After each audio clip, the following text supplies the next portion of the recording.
evento, eso sí, tú participando como experto independiente, incluso alertando de los riesgos que pueden tener esas criptomonedas. Buenos días.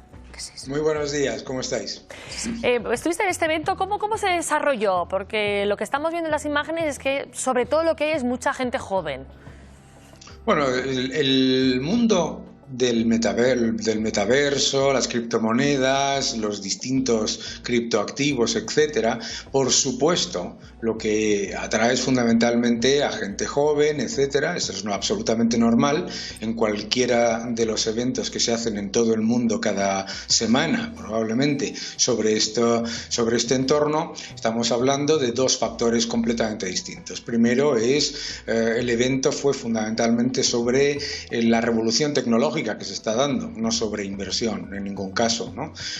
Y luego está el que haya gente que piense que esto es una inversión en la que solamente se puede ganar dinero y en la que todo sube, ¿eh? Y eso es precisamente en la parte en la que yo acudí a alertar sobre ese riesgo, el riesgo de pensar en activos que solamente suben, etcétera. Y hay que reconocer a la organización que en su disclaimer pusiese todos esos elementos y desde luego tanto Pablo Gil como Juan Rayo como yo lo que dijimos fue precisamente lo que llevamos diciendo muchísimo tiempo, ¿no? Que primero, el hecho de que un activo haya subido en el pasado no significa que vaya a subir siempre. Segundo, que un evento o que un activo financiero que no está regulado, el ciudadano tiene que saber que no cuenta con la supervisión de ese regulador.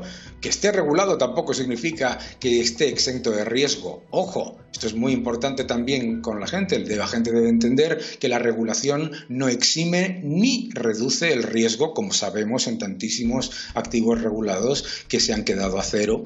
Pero es muy importante alertar sobre la extrema volatilidad, que es lo que dije, el altísimo riesgo y, por supuesto, y muy importante, la bajísima liquidez de muchos de estos activos como inversión. Diferenciar tecnología de inversión, igual que con tantos otros activos, ¿verdad? Claro, ¿se puede invertir en criptomoneda de forma responsable? ¿Qué hay que tener en cuenta para quien decida hacerlo? El que decide invertir en criptomonedas, primero, debe saber que la probabilidad de perder todo su dinero es muy alta, ¿de acuerdo?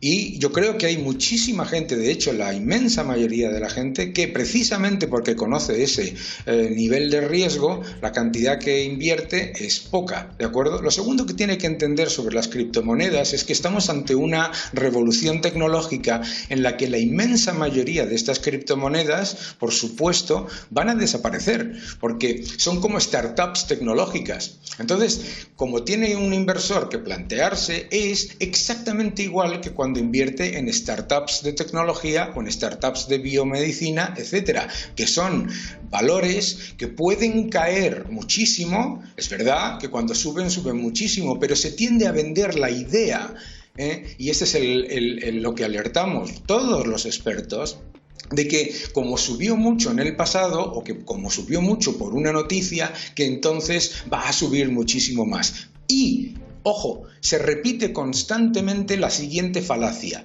Como la oferta del activo es limitada, por lo tanto solamente puede subir. Eso no es cierto. Hay centenares de activos completamente limitada su oferta que han visto su valor caer a cero. Por lo tanto, los inversores deben ser extremadamente conscientes del riesgo. Pero, hombre, cuando hablamos de activos regulados y respaldados por estados, recordemos también que el riesgo está ahí.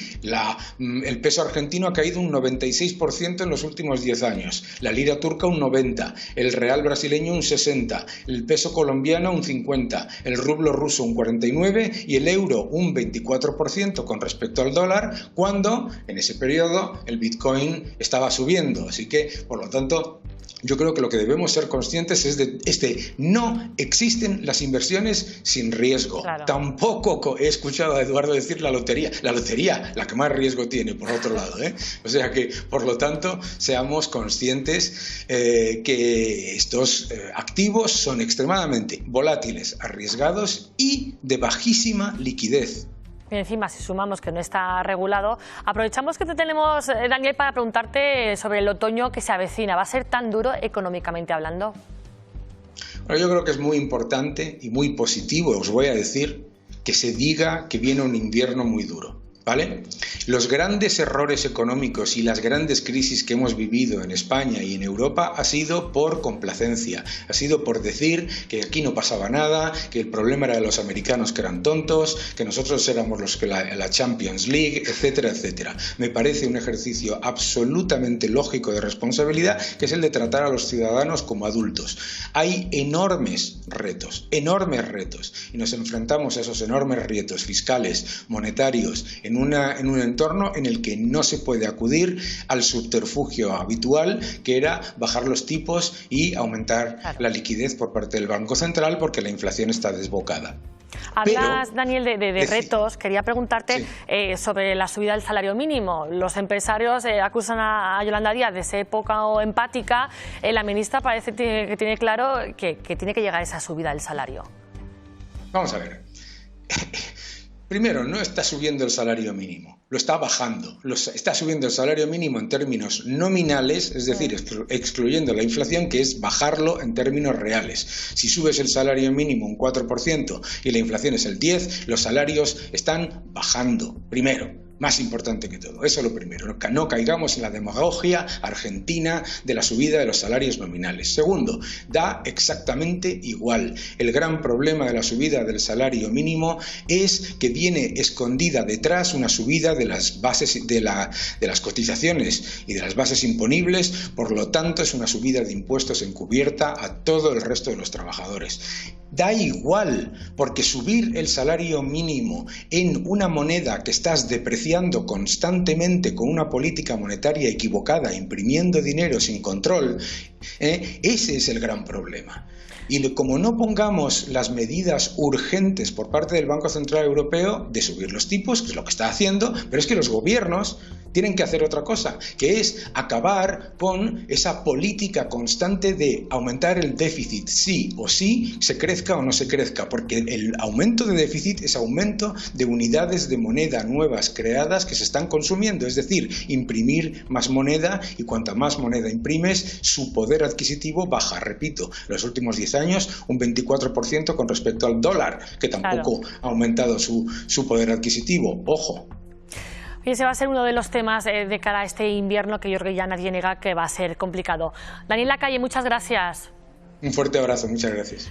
Bueno, esto es algo típico. Gracias por ver este vídeo. Suscríbete a mi canal, deja tus comentarios, dale un like y continúa defendiendo la libertad. Muchísimas gracias.